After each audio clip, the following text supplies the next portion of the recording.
61ویں مجلس والد گرامی الحاج محمد سلیم علیہ الرحمہ کی یاد میں منعقد کی گئی ہے، اور اس بزم میں حضرت مولانا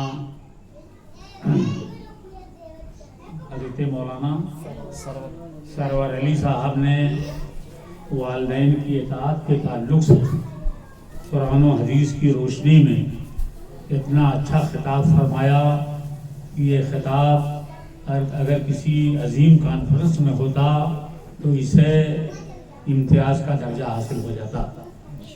ایسے ہی امام احمد رضا فاضل بریلوی کا نعتیہ کلام، اور خاص طور سے وہ کلام جو تجھے امان ہے تجھے امان ہے، ہمارے محترم نعت خواں نے پڑھا، اس کا تو کوئی جواب ہی نہیں ہے۔ یہ دونوں چیزیں ہندوستان کی کسی بڑی سے بڑی کانفرنس میں بولنے اور پڑھنے کے لائق ہیں، مگر افسوس کہ آج کل بیماری کی مجبوری کی وجہ سے ہمارے ملک میں نہ کانفرنسوں کا پرمیشن ملتا ہے، نہ بڑے جلسوں کی اجازت ملتی ہے۔ اللہ سے دعا کیجئے رب العزت کورونا کی بیماری کو جلد از جلد ہندوستان سے دور کرے، سب لوگ صحت مند ہو جائیں، سب لوگ محفوظ و مامون ہو جائیں، تاکہ پھر اسی طرح سے کانفرنسوں کا دور چلے، جلسوں کا دور چلے جو پہلے چلتا تھا۔ شورائے کرام اور علماء عظام اس میں اپنے خطاب اور اپنے نعتیہ کلام سے مسلمانوں کو محفوظ فرماتے تھے۔ اللہ رب العزت تبارک و تعالیٰ کا ارشاد گرامی ہے، وَلَا تَقُلْ لَهُمَا أُفٍّ وَلَا تَنْهَرْهُمَا۔ یہ تمام مسلمانوں کو حکم دیا گیا ہے کہ تم اپنی ماں اور باپ کو اف بھی نہ کرو، یعنی لوگ کہہ دیا کرتے ہیں نا ہوں، تو اتنا بھی کہنے کی اجازت نہیں ہے، یہ قرآن کا حکم ہے، اور نہ تم انہیں جھڑکو کسی بات پر۔ اس طرح سے والدین کی فرما برداری کا حکم دیا گیا ہے کہ دنیا میں کسی اور کی فرما برداری کا حکم اس طرح سے کسی انسان کو کسی نسل کو کرنے کا حکم نہیں دیا گیا۔ والدین کی فرما برداری آدمی کو جنت میں لے جانے والی چیز ہے، اور والدین کی نافرمانی اسے جہنم کے راستے پہ ڈال دیتی ہے۔ اس لیے ہر مرد مومن کو یہ چاہیے کہ زندگی کے کسی موڑ پر کبھی کہیں والدین کی نافرمانی نہ کرے۔ والدین کی خدمت کرنا یہ باعث نجات ہے، اللہ رب العزت اس کے لیے جنت کی سوغات دیتا ہے جو اپنے والدین کو راضی کرتا ہے اور ان کی خدمت کرتا ہے۔ حضرات گرامی، ماحول دنیا کا بہت خراب ہوتا جا رہا ہے۔ میں اخباروں میں پڑھتا ہوں کتنے لڑکے، آئے دن اخباروں میں خبر آتی رہتی ہے، اپنی ماں یا باپ کو قتل کرتے ہیں، پیپر میں چھپتا ہے۔ یہ قتل کیوں ہوتا ہے؟ اس کے اسباب پہ تو آسانی سے آپ غور کر سکتے ہیں۔ باپ جائیداد بیچنے والا ہے، کھیت بیچنے والا ہے، بیٹے کو نہیں منظور ہے، باپ کو قتل کر دیتا۔ اسلام میں یہ تعلیم دی گئی ہے کہ اگر بیٹا باپ کا قاتل ہے تو اسے جائیداد سے محروم کر دیا جائے گا۔ کاش ہماری حکومت سمجھتی، پارلیمنٹ میں یہ قانون بھی بنا دیتی کہ اگر کوئی بیٹا اپنے باپ کو قتل کرے گا تو اس کی پوری جائیداد سے اس کو محروم کر دیا جائے گا۔ تو آج جو آئے دن یہ قتل ہو رہا ہے، ہم اخباروں میں پڑھتے ہیں، اس کا سلسلہ بند ہو جاتا ہے۔ مگر عقل ہی ماری گئی ہے حکومت کی، بیٹھے ہوئے ہیں کرسیوں پر، دنیاوی لذت لے رہے ہیں، جو کام کرنے کا وہ کام نہیں کرتے۔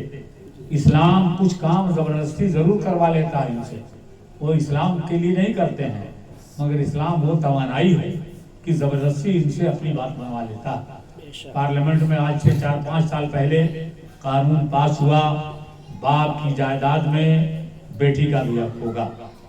ہمارے وہاں اسلام میں تو پہلے ہی سے تھا، لیکن دیگر مذاہب میں تو یہ بات نہیں تھی۔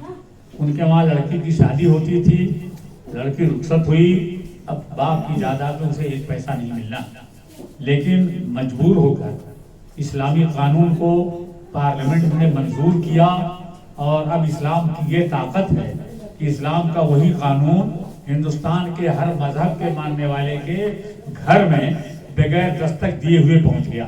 یہ اسلام کی طاقت ہے. مسلمان سمجھتے نہیں اسلام کی طاقت, بیٹھ کے بولتے ہیں, یہ نہیں دیکھتے کہ اسلام اتنا طاقتور ہے کہ ہندوستان کے ہر گھر میں, چاہے وہ عیسائی ہو, چاہے یہودی ہو, چاہے پارسی ہو, چاہے جینی ہو, چاہے اور کوئی مذہب رکھتا ہو, سب کے گھر میں اسلام کا یہ قانون بغیر دستک دیے ہوئے داخل ہو گیا, اور ہندوستان کی اب کوئی طاقت اسے نہیں روک سکتی ہے.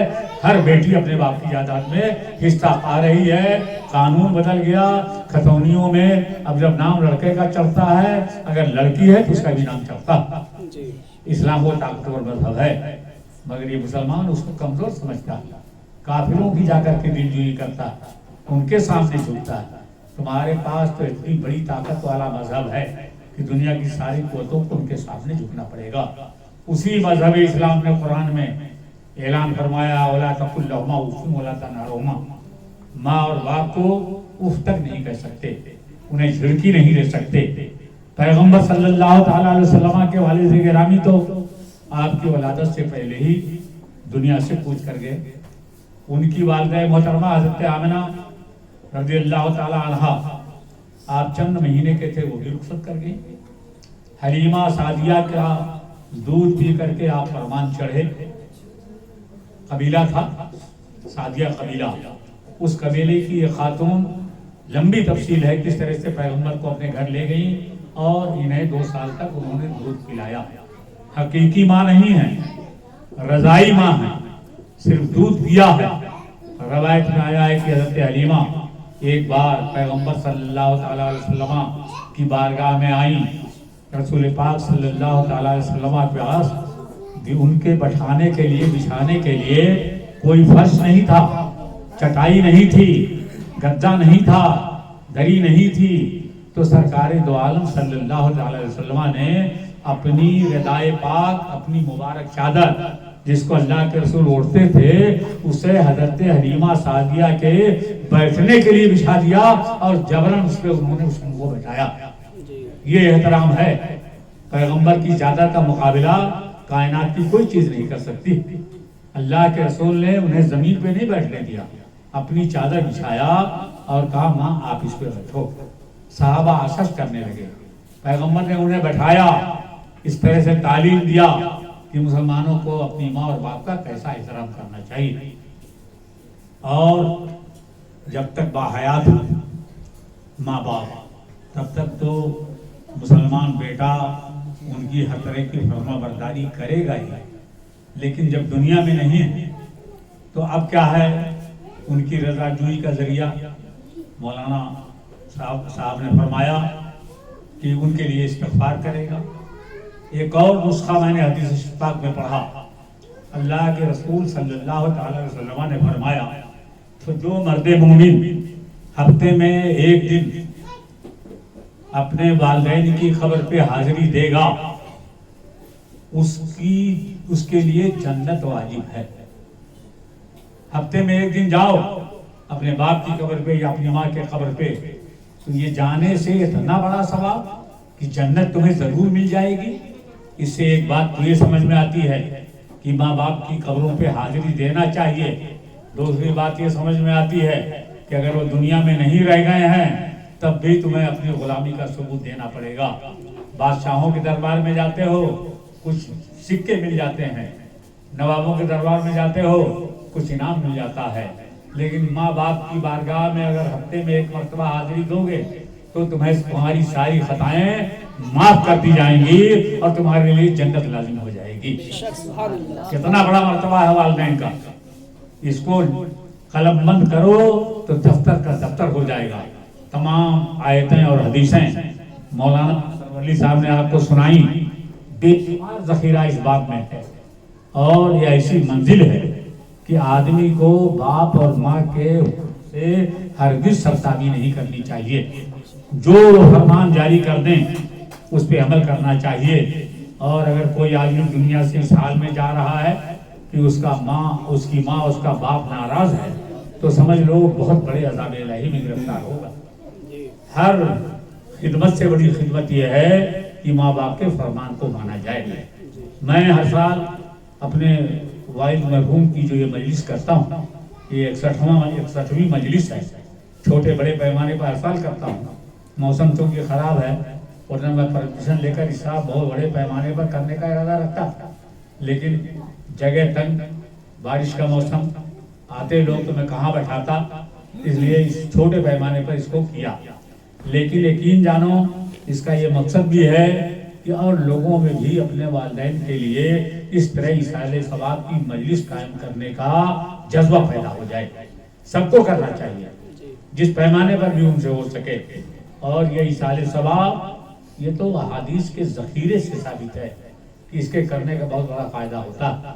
حضرت سعد ایک مالدار صحابی وہ رسول پاک کے بارگاہ میں حاضر ہوئے، کہا یا رسول اللہ میری ماں کا انتقال ہو گیا ہے. میں یہ سمجھتا ہوں کہ انتقال سے کچھ پہلے وہ مجھ سے کچھ کہنا چاہتی تھی لیکن نہیں کہہ سکی اور انتقال ہو گیا. سرکار نے فرمایا سعد تم ان کے لیے ایک کنواں کھدوا دو اور اس کا ثواب اپنی ماں کے لیے. کھدوا دیا کنواں انہوں نے، اور عرب میں کنواں کھدوانا بہت بڑی بات، اور کہا جو مسلمان چاہے اس میں سے پانی لے جائے، پیے، استعمال کرے، اس کا ثواب میری والدہ کے لیے ہے. تو مختلف ذرائع ہیں، طرح طرح سے والدین کی خدمت کو آپ انجام دے سکتے ہیں. مکہ مکرمہ میں میں اپنی والدہ کو ٹرائی سائیکل پہ بٹھا کر کے پیچھے سے میں سائیکل کو چلا رہا تھا، خانہ کعبہ کا طواف کرا رہا تھا. وہ چل نہیں سکتی تھی اس وقت. ایک افغانی آیا، لگا مانا تھا، میں کہا والدتی میری ماں ہے. تو نے کہا اپنی زبان میں کہا کہ تم نے تو جنت خرید لی. ارے میں کہا اللہ آپ کی زبان کو پورا کرے. تو طواف ان کو سائیکل پر ہی کرانا پڑ رہا ہے اس لیے کہ ان کے پیروں میں اتنی طاقت نہیں رہ گئی. تو میرے بھائی کوئی مقام ہو کہیں، والدین کی خدمت سے کسی مسلمان کو غافل نہیں ہونا چاہیے. بس 15 منٹ اور وقت ہے. 1962 میں میرے والد حج کے لیے گئے اور حج، خانہ کعبہ کا طواف، صفا مروہ کی سعی، یہ ساری چیزیں پوری ہو گئی تھی. مدینہ منورہ ترتیب سے لوگ بھیجے جاتے تھے. اس زمانے میں سواریوں کی بھی قلت تھی، انتظار ہو رہا تھا وہاں جانے کا. لیکن 16 محرم الحرام کو ان کا انتقال مکہ مکرمہ میں ہو گیا. 61 سال ہو رہے ہیں انتقال ہونے کو. حسب حیثیت ہر سال میں ان کی یاد بناتا ہوں، اور اب تو بہت سارے مدارس میں بھی ان کے لیے قرآن خوانی کراتا ہوں. یہ سب ہوتا ہے اور اس کا یہ بھی ہماری اطاعت گزاری کا ایک ثبوت ہو. ہم ان کے فرما بردار ہیں اس لیے والدین کی اطاعت کرتے ہی رہتے ہیں. عام طور سے آیتوں میں ماں اور باپ دونوں کا ایک ساتھ حکم آیا، کہیں کہیں الگ بھی آیا ہے، لیکن ہر جگہ ان کی فرما برداری کرنے کا ہی حکم اللہ رب العزت نے دیا ہے. اور جو فرما برداری کرتا ہے اس کو بہت بڑا صلاح ملتا ہے.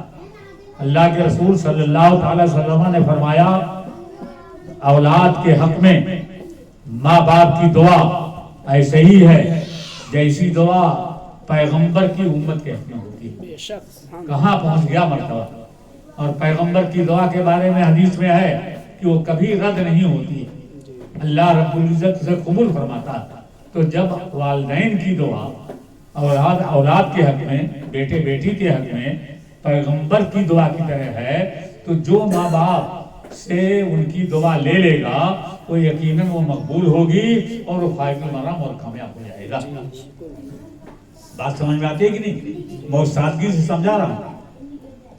حضرات گرامی، جو حالات آج ہیں اور جو بے توجہی ماں اور باپ کی طرف لوگوں کی ہے، یہ بہت ہی خطرناک چیز ہے. اپنے کو تم ماں باپ کا غلام سمجھو، جو حکم دے وہ کرو. واقعات سناؤ تو حیران ہو جاؤ گے. ایک بزرگ کی ماں نے پانی مانگا پینے کے لیے. وہ گلاس میں پانی لے کے آئے عشاء کی نماز کے فوراً بعد. اس وقت تک وہ سو گئی. تو فجر کی اذان تک وہ ایسے ہی پانی لیے کھڑے رہے، نہ جانے کب آنکھ کھل جائے پانی مانگنے. اور راوی کہتے ہیں کہ اتنی ٹھنڈک پڑ رہی تھی کہ گلاس ان کے ہاتھ سے چپک گیا ٹھنڈک کی وجہ سے، مگر بیٹھے نہیں، کھڑے ہی رہے کہ کب پانی مانگے میں انہیں دے دوں گا، ایسا نہ ہو کہ میں بیٹھ جاؤں، سو جاؤں، پھر ان کی آنکھ کھلے پانی طلب کریں تو میں نافرمانوں میں نہ شمار کر لیا جاؤں۔ یہ اللہ کے ولیوں کا حال ہے، ہمارا آپ کا حال تو یہ ہے کہ اتنی نافرمانی ہو رہی ہے، اسی لیے معاشرہ تباہ ہو رہا ہے، ہم سب برباد ہو رہے ہیں۔ تو اس مجلس کو اتنے ظاہر پیمانے پہ کرنے کا مطلب میرے یہ ہے کہ ہمارے تمام مسلمان بھائیوں کو یہ توفیق ملنی چاہیے کہ وہ والدین کی خدمت کریں، ان کی دلجوئی کریں، کیونکہ ان کی دعا اگر لے لو گے تو ایسے ہی ہوگی وہ دعا جیسی دعا پیغمبر کی امت کے حق میں ہوا کرتی۔ یہ میرے والد گرامی کا انتقال 16 محرم الحرام کو مکہ مکرمہ میں ہوا، جنت المعلا میں دفن ہوئے۔ حج کرنے گیا تو میں نے جنت المعلا میں بھی حاضری دی تاکہ اس حدیث پہ عمل ہو جائے، جو والدین کی خبر پہ حاضری دیتا ہے اس کے لیے جنت ہے۔ اور وہ جنت المعلا کیسی جگہ ہے؟ ہزاروں ہزار صحابہ، اولیاء اللہ، اقطاب، ابدال، یہ سب لوگ وہاں دفن ہیں۔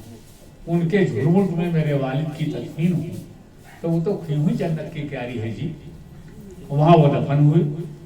اور اللہ کے رسول کا یہ فرمان مجھے برملا ثابت ہوتا ہوا نظر آیا۔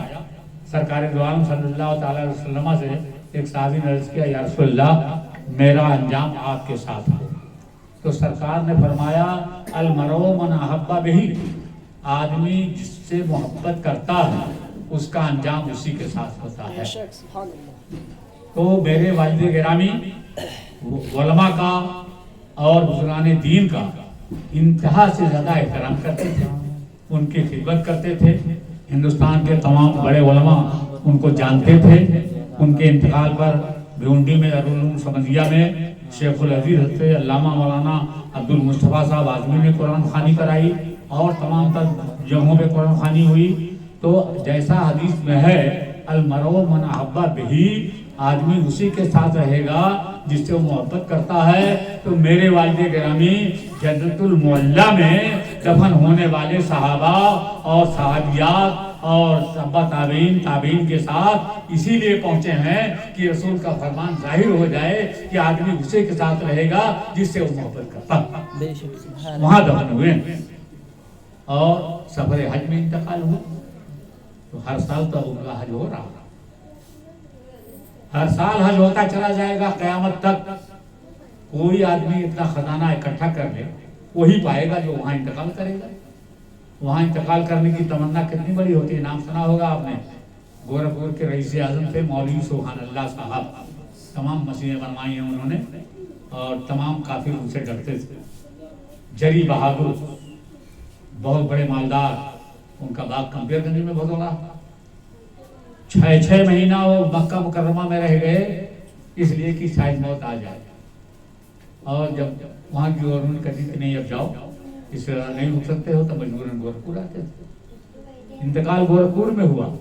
اتنی بڑی تمنا لیے ہوئے بار بار گئے وہاں، لیکن موت جہاں لکھی ہوتی ہے وہیں آتی، اور میرے والد کو بغیر مانگے ہوئے وہاں موت مل گئی۔ تو ہمیں تو اس پر اللہ کا شکر ادا کرنا چاہیے۔ وہاں دفن ہو گئے جنت المعلا میں، صحابہ کے بیچ میں جو دفن ہو جائے اس کے مرتبے کا کیا کہنا ہے؟ ہم لوگ کیا وہ اللہ کا شکر ادا کر سکتے ہیں؟ اللہ رب العزت ہم کو، ہماری اولاد کو ہمیشہ توفیق دیتا رہے کہ ہم اس کی یاد مناتے رہیں، ایصال ثواب کرتے رہیں، اور ہمارے تمام مسلمان بھائیوں کو یہ توفیق اللہ دے کہ اپنے والدین کے لیے اگر دنیا سے جا چکے ہیں تو کم از کم سال میں ایک بار، ہو سکے تو ہر ہفتہ ایصال ثواب کیا کرے۔ اس سے میں کہتا ہوں ظاہری دنیا کا بھی بہت بڑا فائدہ ہوگا، تم سمجھ نہیں پاؤ گے، لیکن اللہ کی رحمت کیسے کیسے برستی ہے یہ پروردگار ہی جانتا ہے اور دیتا ہے۔ جو اپنے ماں باپ کا احترام کرے گا اس کو اس کا اجر ضرور ملے گا اور فائدہ ہوگا۔ اور یہ حکم ہمیشہ یاد رکھنا، وَلَا تَقُلْ لَهُمَا أُفٍّ وَلَا تَنْهَرْهُمَا، اپنے ماں باپ کو نہ اف کہو اور نہ انہیں جھڑکو۔ یہی فرمان الہی ہے۔ اسی کی شرح میں